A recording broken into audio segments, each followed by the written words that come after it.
Hello friends, welcome to my YouTube channel KL study. Friends, MPTET वर्ग 2 mains exams के लिए ये हमारे साइंस की अगली क्लास है। क्लास नंबर 33 रहेगी और इसमें हम पढ़ने वाले हैं आपके पारिस्थितिकी यानी इकोलॉजी के बारे में। ठीक है, क्योंकि ये कुछ ऐसे टॉपिक होते हैं जिन्हें हम छोड़ देते हैं, तो ये हमें छोड़ना नहीं है। टॉपिक यहाँ से क्वेश्चन ज़रूर बनते हैं।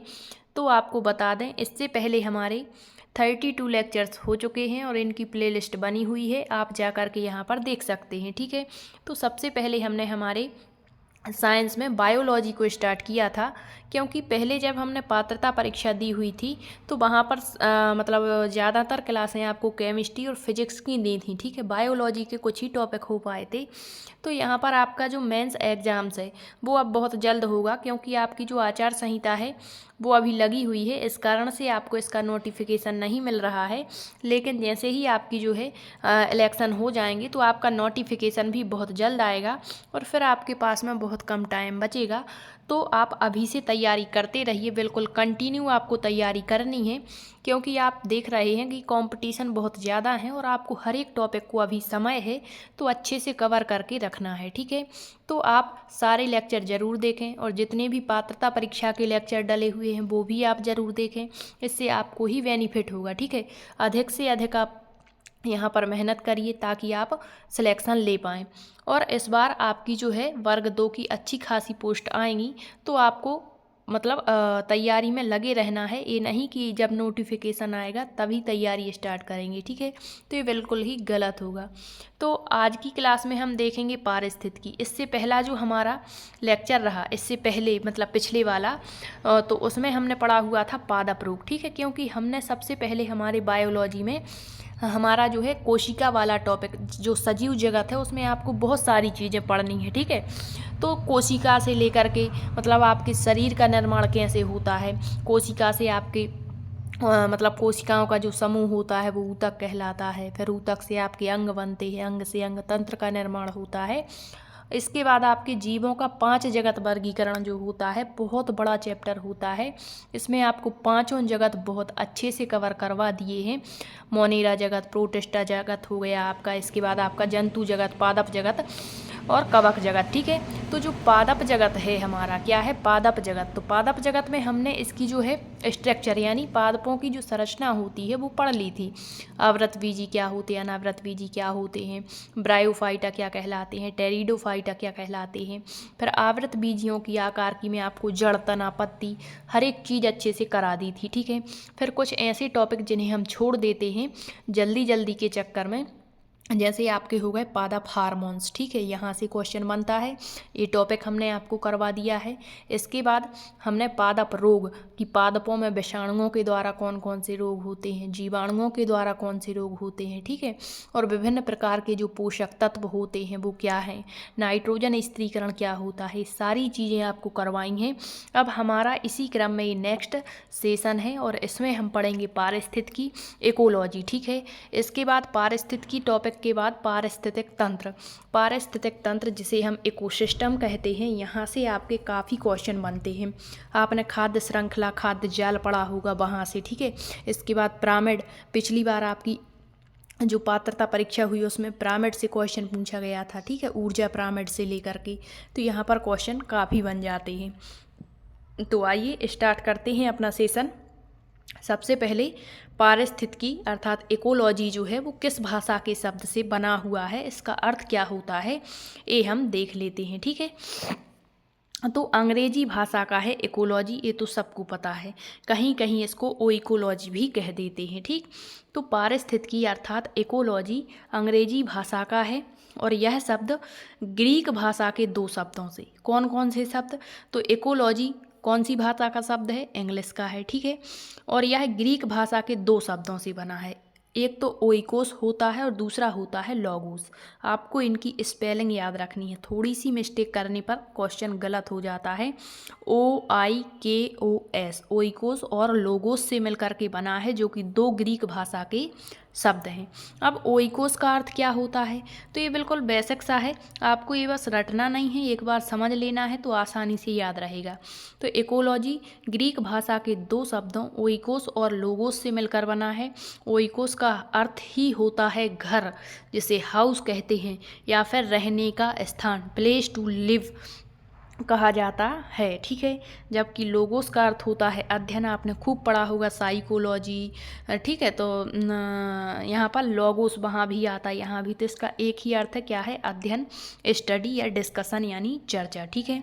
तो अर्थात घर जिसे हम घर कहेंगे, और जब विभिन्न घरों को मिलाकर के एक हमारा वातावरण बनता है, घरों को ही नहीं बल्कि जितने भी आपके इर्द गिर्द जो चीज़ें दिख रही हैं, ठीक है, तो ये वातावरण हो जाता है अपना। तो उसी का जो अध्ययन हम करते हैं वो किसके अंतर्गत करते हैं, इकोलॉजी के अंतर्गत। तो यहाँ पर आसानी से आप समझ गए होंगे कि इकोलॉजी ग्रीक भाषा के दो शब्दों ओइकोस और लोगोस से मिलकर बना है। ओइकोस का अर्थ होता है आपका घर, और लोगोस का अर्थ होता है अध्ययन, अर्थात घर का अध्ययन कह लें या रहने के स्थानों का अध्ययन कह लें। ये क्या कहलाता है, आपका इकोलॉजी कहलाता है।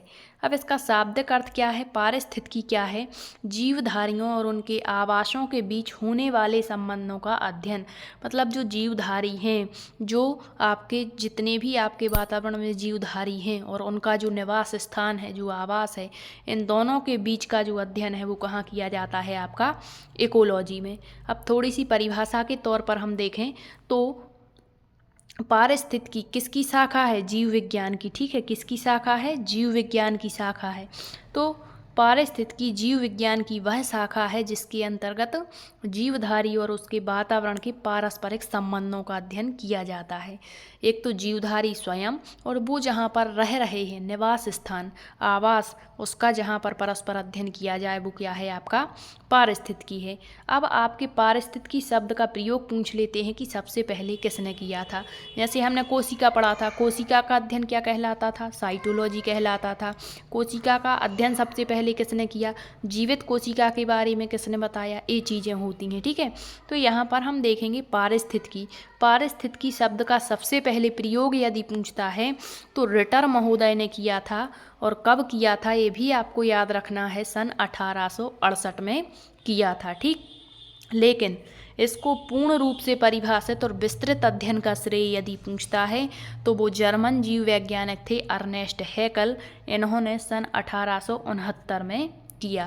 तो याद रखिए, यदि डायरेक्ट क्वेश्चन पूछे कि सबसे पहले प्रयोग किसने किया तो रिटर महोदय ने किया, और यदि पूछे कि सब पूर्ण रूप से परिभाषित और विस्तृत अध्ययन किसने किया तो जो जर्मन के आपके जीव वैज्ञानिक हैं अर्नेस्ट हैकल, इन्होंने किया था, ठीक है।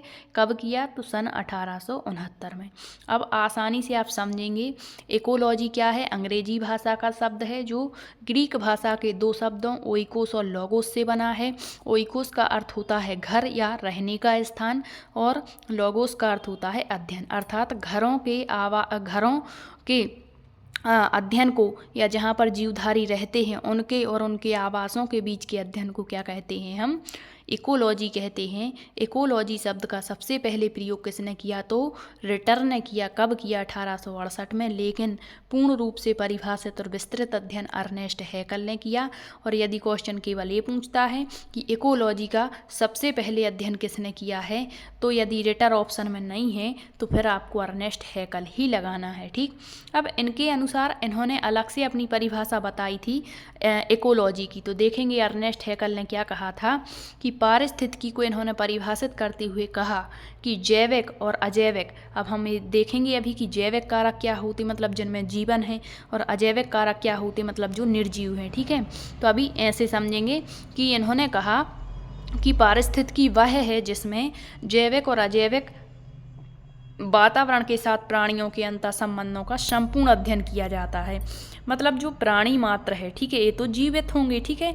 तो प्राणियों का जो अध्ययन है वो जैविक वातावरण से भी होगा और अजैविक वातावरण। जैविक में आपके जैसे विभिन्न प्रकार के जो होते हैं, जैसे कवक हो गए, शैवाल हो गए, जीवाणु विषाणु हो गए, ठीक है। जबकि अजैविक में आपके जल हो गया, मृदा हो गया, ताप हो गया, प्रकाश हो गया और आर्द्रता हो गई, ये आपके अजैविक होते हैं। तो दोनों के साथ ही जो प्राणी का अध्ययन होता है वो क्या कहलाता है, आपकी इकोलॉजी कहलाती है। किसने कहा, अर्नेस्ट हैकेल ने।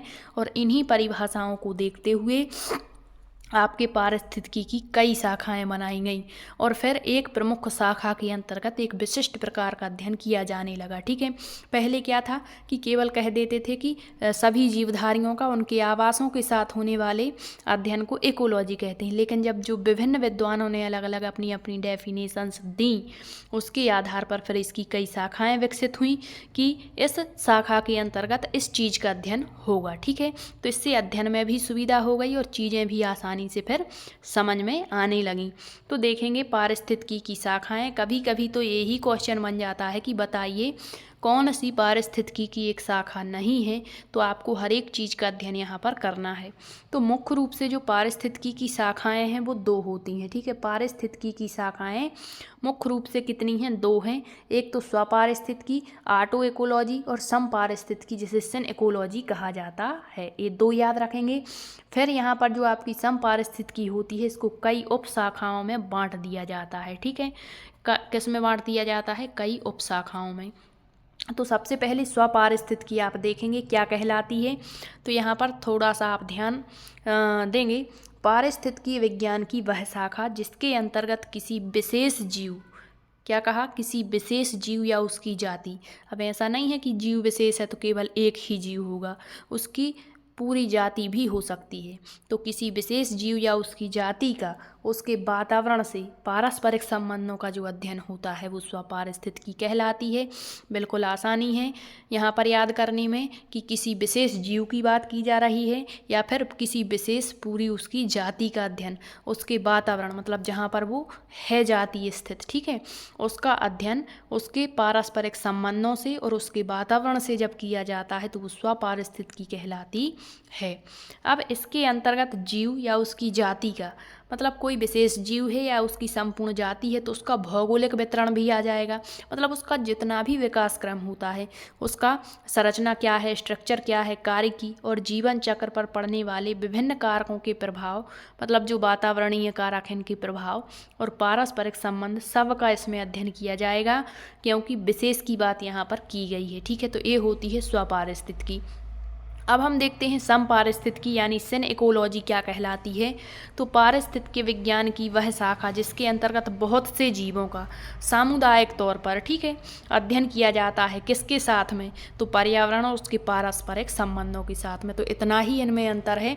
तो सबसे पहले हो गया आपका समपारिस्थितिकी, पहला हो गया आपका कौन सा, यहाँ पर स्वपारिस्थितिकी और समपारिस्थितिकी। स्वपारिस्थितिकी में क्या हुआ, वहाँ पर किसी विशेष जीव या उसकी संपूर्ण जाति का पर्यावरण और पारस्परिक संबंधों से जो अध्ययन हुआ, ठीक है। और यहाँ पर समपारिस्थितिकी में हो गया आपका कि यहाँ पर पूरे समुदाय, जीवों का पूरा समुदाय या बहुत से जीव जिनका वातावरण उसके वातावरण, ठीक है, जहाँ वो निवासित हैं और पारस्परिक संबंधों का अध्ययन यहाँ होता है। फिर देखेंगे कि जो समपारिस्थितिकी है इसकी कई उपशाखाएँ होती हैं।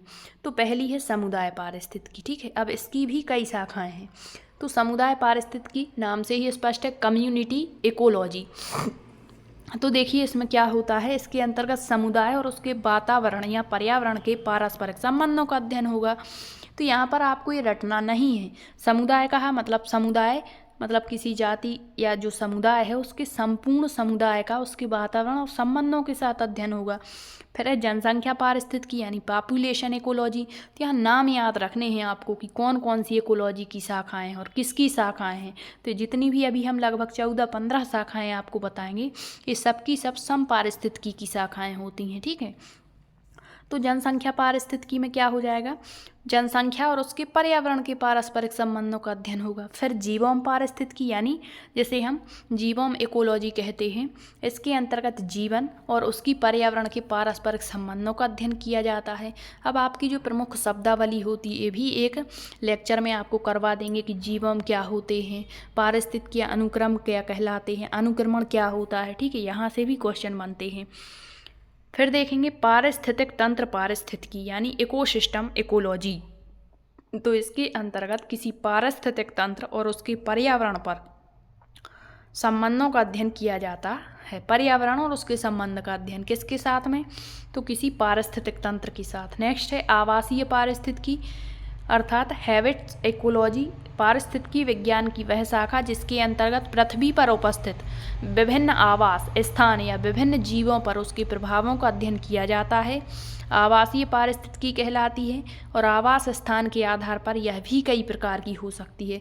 तो स्थलीय आवास हो सकते हैं आपके, ठीक है, तो स्थलीय आवासीय पारिस्थितिकी, समुद्री आवास जीवों के, स्वच्छ जल में आवास हो सकते, दलदली आवास हो सकते हैं, वन पारिस्थितिकी, घास भूमि पारिस्थितिकी, मरुस्थलीय पारिस्थितिकी, फसल भूमि पारिस्थितिकी। तो ये आपके पारिस्थितिक तंत्र पारिस्थितिकी के ही प्रकार हैं, तो ये भी आप याद रखेंगे, ठीक है। अभी जब हम पारिस्थितिक तंत्र पढ़ेंगे वहाँ चीज़ें आपकी अच्छे से क्लियर हो जाएंगी। नेक्स्ट है प्रदूषण पारिस्थितिकी, पॉपुलेशन इकोलॉजी, पारिस्थितिकीय विज्ञान की वह शाखा जिसके अंतर्गत सभी प्रकार के प्रदूषण चाहे जल प्रदूषण हो, वायु प्रदूषण हो, मृदा प्रदूषण हो, ठीक है, और उसके प्रभावों का अध्ययन और उसके रोकथाम के उपायों का अध्ययन यहाँ पर किया जाता है। तो ये एक विशेष अध्ययन के लिए विशेष प्रकार की आपकी जो है शाखाएं बनाई गई हैं। अंतरिक्ष पारिस्थितिकी में अंतरिक्ष से संबंधित और उसके वहाँ पर जो भी क्रियाकलाप होते होंगे उनका अध्ययन किया जाएगा। फिर जियोग्राफिक इकोलॉजी यानी भौगोलिक आपकी जो है पारिस्थितिकी, इसके अंतर्गत पौधों और जंतुओं के भौगोलिक वितरण, किस प्रकार से उनको वितरित किया गया, इसका अध्ययन। फिर है विकिरण पारिस्थितिकी यानी रेडिएशन इकोलॉजी का अध्ययन।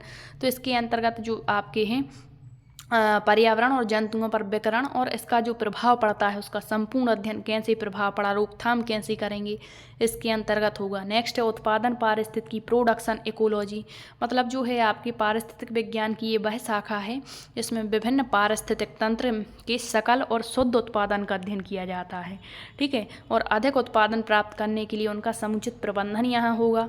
नेक्स्ट है सिस्टम पारिस्थितिकी, तो यहाँ पर गणितीय सूत्र, मॉडल आधारित पारिस्थितिकीय निष्कर्षों का निष्पादन हुआ।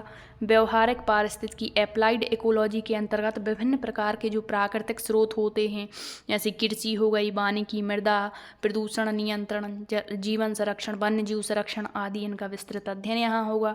नेक्स्ट है पुरा पारिस्थितिकी, पुरा से स्पष्ट है कि जो प्राचीन काल में जो अवशेष वगैरह होते थे, जीव होते थे, उनकी मृत्यु, उनको कैसे मतलब खोजा गया, उनका इतिहास क्या रहा, इस सब का पता यहाँ पर लगाया जाता है। नेक्स्ट है संरक्षण पारिस्थितिकी, संरक्षण पारिस्थितिकी मतलब जो हमारे प्राकृतिक संसाधन हैं इनको हम भविष्य के लिए कैसे सुरक्षित रख सकते हैं, कैसे इनका कम से कम उपयोग करके अपने दैनिक जीवन में उन्नति कर सकते हैं आदि का अध्ययन होगा। और लास्ट है कोशिकीय पारिस्थितिकी में आपकी जो है प्रजाति या जनसंख्या की कोशिकीय संरचना, जो आपकी इकोलॉजिकल स्ट्रक्चर होता है उसका यहाँ पर अध्ययन होता है। तो ये लगभग आपकी 15 शाखाएं हैं, सम पारिस्थितिकी की शाखाएं उप शाखाएं होंगी, ठीक है। अब हम देख लेते हैं पारिस्थितिकीय कारक, कौन कौन से कारक आपके पारिस्थितिकी को प्रभावित करते हैं। तो मूल रूप से ये आपको याद रखने हैं क्योंकि पिछली बार यहाँ से एक क्वेश्चन पूछा गया था, तो आप सोचिए जब पिछली बार क्वेश्चन आया था तो इस बार क्यों नहीं आ सकता, ठीक है। तो देखिए सबसे पहले पारिस्थितिकीय कारक कहलाती क्या है? पर्यावरण के वे कारक जो पेड़ पौधों और जीव जंतुओं को एक तो प्रत्यक्ष रूप से प्रभावित कर दें, मतलब सामने, ठीक है, उपस्थित रहकर, और अप्रत्यक्ष ढंग से मतलब जो दिखाई ना दें फिर भी हमारे पारिस्थितिक तंत्र को, पारिस्थितिकी को प्रभावित करते हैं, तो वो आपके इसके अंतर्गत आ जाते हैं। तो पारिस्थितिकीय कारक दो प्रकार के होते हैं, एक तो जैविक कारक और एक अजैविक कारक। अजैविक आप यहाँ से ऐसे याद रख सकते, अजैविक मतलब जिनमें जीवन नहीं है, जैसे कह दिया वायु, जैसे कह दिया ताप, जैसे कह दिया प्रकाश, ठीक है, तो ये अजैविक कारक हैं। और जैविक कारक में आपके आ जाते हैं सहजीवन, आपने पढ़ा होगा कि कवक और शैवाल मिलकर लाइकेन बनाते हैं। परजीविता पढ़ा होगा, परभक्षण पढ़ा होगा, मृतोपजीवी पढ़ा होगा, ठीक है। तो देखिए अजैविक कारक क्या होते हैं, इसके अंतर्गत वे पारिस्थितिकीय कारक आते हैं जो निर्जीव हैं, जैसे प्रकाश, ताप, वायु, आर्द्रता, भू आकृतिक मृदा आदि। यही क्वेश्चन पूछा गया था कि अजैविक कारक नहीं है, क्या दिया गया था वहाँ पर क्वेश्चन था अजैविक कारक नहीं है। 4 ऑप्शन दिए गए थे, पहला दिया गया था अजैविक कारक में मतलब 4 ऑप्शन थे और एक वहाँ पर दिया गया था प्रकाश, ठीक है, ऐसा दिया था प्रकाश, ताप दिया था, वायु दिया था ऐसा, और एक दिया था जैविक कारक। तो वहाँ बताना था आपको कि कौन सा अजैविक कारक नहीं है, तो आपको पता होगा अजैविक कारक कौन कौन से हैं, ठीक है। अब पहला होता है जो प्रकाश। प्रकाश के बारे में देख लेते हैं कि ये कैसे प्रभावित करता है हमारी पारिस्थितिकी को। तो प्रकाश एक महत्वपूर्ण जलवायवीय कारक है। प्रकाश के द्वारा पौधे प्रकाश संश्लेषण की विधि के द्वारा अपना भोजन बनाते हैं। तो अब ये हमें प्रकाश संश्लेषण भी पढ़ना है, श्वसन पढ़ना है, वाष्पोत्सर्जन पढ़ना है, क्योंकि ये भी आपका प्लांट से ही संबंधित टॉपिक है। ठीक है, तो प्रकाश क्या है कि पौधों के द्वारा प्रकाश संश्लेषण की क्रिया करता है, फोटोसिंथेसिस विधि अपनाता है और भोजन बनाता है। फिर दिया है जंतु समुदाय जो है भोजन के लिए पौधों पर ही निर्भर होते हैं, और पौधों में जो मोशन होता है, गति, बीज अंकुरण, श्वसन, वाष्पोत्सर्जन आदि क्रियाओं में प्रकाश का प्रभाव पड़ता है। यदि प्रकाश नहीं होगा तो जो पौधे अपनी गति कर रहे हैं, वृद्धि कर रहे हैं, वो नहीं होगी। हो सकता है जितनी उसकी वृद्धि होनी है उससे कम हो, बौने रह जाएं पौधे। ठीक है, कई प्रकार के प्रभाव देख सकते हैं। फिर आप बीजों का अच्छे से अंकुरण नहीं होगा। ठीक है, श्वसन, वाष्पोत्सर्जन, यदि प्रकाश नहीं मिलेगा तो वाष्पोत्सर्जन की क्रिया कम होगी। जितनी अधिक तापमान होता है, जितना अधिक प्रकाश होता है, उतना ही अधिक वाष्पोत्सर्जन होता है, और यदि ये नहीं होगा तो वाष्पोत्सर्जन की क्रिया कम हो जाती है। ठीक है, तो ये प्रभाव पड़ता है। प्रकाश के गुण, मात्रा और अवधि का प्रभाव पौधों पर पड़ता है। नीले रंग के प्रकाश में प्रकाश संश्लेषण की क्रिया सबसे कम होती है, याद रखेंगे, और लाल रंग के प्रकाश में सबसे अधिक होती है। ये दो क्वेश्चन आपको याद रखने हैं, ये डाउट वाला क्वेश्चन बन जाता है। और ज़्यादातर जो बच्चे हैं वो लाल रंग के प्रकाश में सबसे कम प्रकाश संश्लेषण क्रिया होती ये लगा देते, जो कि गलत है। ठीक है, अब देखिए अगला, प्रकाश की अवधि के आधार पर जो पौधे हैं इनको 3 भागों में बांट देते हैं। किसकी अवधि के आधार पर? प्रकाश की अवधि। एक तो दीर्घ प्रकाशिक पौधे, लॉन्ग डे प्लांट्स, अल्प प्रकाशिक पौधे, और प्रकाश उदासीन पौधे। मतलब जिनको अधिक प्रकाश की आवश्यकता होती है वो होते हैं गुलाब और हैनवेन। फिर अल्प प्रकाशिक पौधे मतलब जो कम प्रकाश में भी अपना जीवन यापन कर लेते हैं, वो सोयाबीन, तंबाकू। और जो प्रकाश उदासीन मतलब प्रकाश नहीं भी होगा तब भी ये अपना जीवन जो है विकास कर लेंगे, वो होते हैं सूरजमुखी, कपास, टमाटर और मिर्च आदि। तो ये याद रखेंगे, प्रकाश की अवधि के आधार पर पौधे 3 प्रकार के होते हैं। ठीक, अगला आपका जो अजैविक कारक है वो है टेम्परेचर यानी ताप। ताप का प्रभाव भी बहुत अच्छे खासे तरीके से हमारे पारिस्थितिक तंत्र पर पड़ता है। ताप का प्रभाव जीवों की रचना, क्रियाओं और प्रजनन पर पड़ता है। ताप के परिवर्तन के कारण पौधों की दैनिक क्रिया प्रभावित हो जाती है। अब जिन पौधों को ताप की अधिक ज़रूरत है उनको तो अधिक ताप ही चाहिए होगा। यदि तापमान कम है तो फिर हो सकता है उनका विकास अवरुद्ध हो जाए। ठीक है, तो यहाँ पर दैनिक जीवन में जो औसतन ताप की मात्रा चाहिए होती है वो है 10 डिग्री सेल्सियस से 45 डिग्री सेल्सियस। ये हाईलाइट कर लेना आप, ये इम्पोर्टेंट फैक्ट निकल करके आते हैं। फिर दिया है ताप के कारण पौधों में होने वाली अनुक्रियाएं तापकालिता यानी आपकी जो है थर्मोपेरिडिज्म कहलाती हैं। तापमान के बढ़ने से पौधों में वाष्पोत्सर्जन क्रिया बढ़ जाती। तो ये क्वेश्चन बन जाते हैं कि तापमान के बढ़ने से पौधों में वाष्पोत्सर्जन की क्रिया होगी, बढ़ जाएगी, कम जाएगी, कोई प्रभाव नहीं पड़ेगा, या इनमें से कोई नहीं। तो जितना अधिक ताप होगा, जितना अधिक टेम्परेचर होगा, पौधों में उतनी ही अधिक वाष्पोत्सर्जन की क्रिया होगी, और कम तापमान पर वाष्पोत्सर्जन की क्रिया कम होती है या ना के बराबर होती है। ठीक, अगला जो आपका अजैविक कारक वो आर्द्रता है। ह्यूमिडिटी, वायुमंडल में जलवाष्प की उपस्थिति के कारण वायु नम रहती है। आर्द्रता का संबंध वाष्पोत्सर्जन से है। कम आर्द्रता रहने पर वाष्पोत्सर्जन अधिक होता है, अर्थात जब कम आर्द्रता होगी मतलब तापमान अधिक है, और तापमान अधिक है तो वाष्पोत्सर्जन क्या होगा? अधिक होगा। जबकि आर्द्रता अधिक होती है मतलब नमी ज़्यादा रहती है तो वाष्पोत्सर्जन कम होता है। ये याद रखिए, मतलब अधिक प्रकाश, अधिक ताप की ज़रूरत होती है अधिक वाष्पोत्सर्जन के लिए, जबकि कम आर्द्रता की ज़रूरत होती है वाष्पोत्सर्जन के लिए। ठीक है, अब अगला आपका अजैविक कारक है वायु, विंड। वायु भी एक महत्वपूर्ण अजैविक कारक है।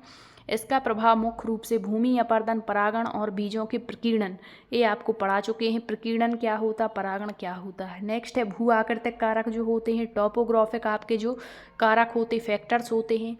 इसमें किसी स्थल की ऊंचाई, भूमि का ढलान, खुलाव और प्रभावों तथा वनस्पतियों पर होने वाले बदलाव के संबंधों में अध्ययन होता है। और मृदिक जो कारक होते हैं, सभी वनस्पतियाँ मृदा संरचना, मृदा वायु, मृदा जल इत्यादि इससे प्रभावित होते हैं। तो ये आपके अजैविक कारक हैं जो आपकी इकोलॉजी को प्रभावित कर रहे हैं। अब जैविक कारक देख लेते हैं, मतलब जिनमें जीवन है। तो जैविक कारक भी जीवधारियों को प्रभावित करते हैं। एक स्थान के विभिन्न जीवधारी एक दूसरे से आपसी संबंध स्थापित करते हैं। अब जो संबंध मतलब यहाँ पर दो जीवधारी होना जरूरी होता है, ठीक है। तो जो दो जीवधारी होते हैं ये या तो एक दूसरे को लाभ पहुँचाएंगे, ठीक है, या फिर एक जीव दूसरे को लाभ पहुँचाएगा और दूसरा पहले को हानि पहुंचाएगा, या फिर जो दोनों हैं एक दूसरे को हानि पहुंचाएंगे। तो ये संबंध स्थापित होते हैं। तो इनके नाम क्या होते हैं ये आपको याद रखना है।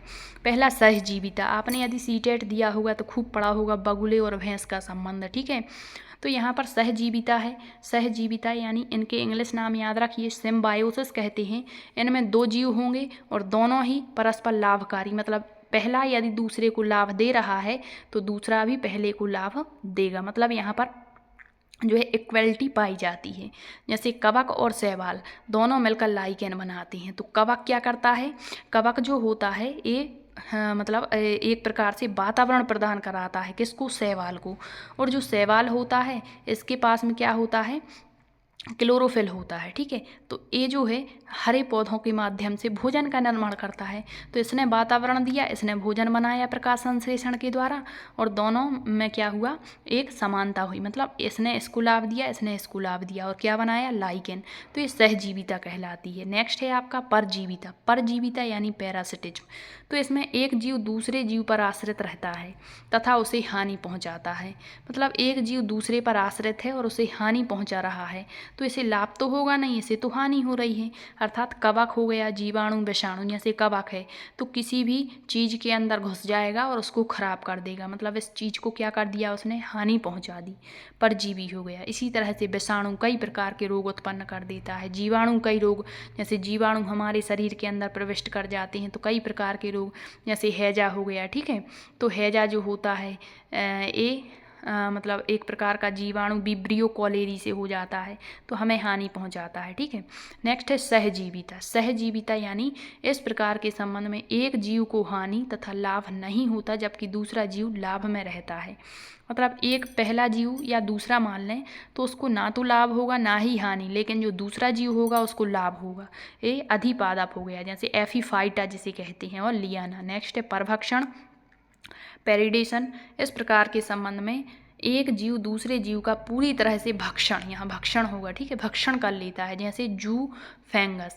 और नेक्स्ट है मृतोपजीविता, सेप्रोफाइटिज्म। तो इस प्रकार के संबंध में वैसे जीव आते हैं जो सड़े गले पदार्थों पर आश्रित रहते हैं, ठीक है, जैसे कवक, नियोटिया। तो ये आपके जो हैं जैविक कारक हैं जो कि हमारे इकोसिस्टम नहीं कहेंगे, उसे कहेंगे हम पारिस्थितिकी को प्रभावित कर रहे हैं, ठीक है। इसके बाद जो है हम हमारा जो पारिस्थितिक तंत्र है, ठीक है, उसमें भी पारिस्थितिक तंत्र के प्रकार होते हैं। फिर इसके बाद पारिस्थितिक तंत्र के घटक, जैविक घटक में आपको उत्पादक पढ़ना है, उपभोक्ता पढ़ना है, अपघटक पढ़ना है, ठीक है। फिर अजैविक घटक में कार्बनिक तत्व क्या होते हैं, कार्बनिक तत्व क्या होते हैं।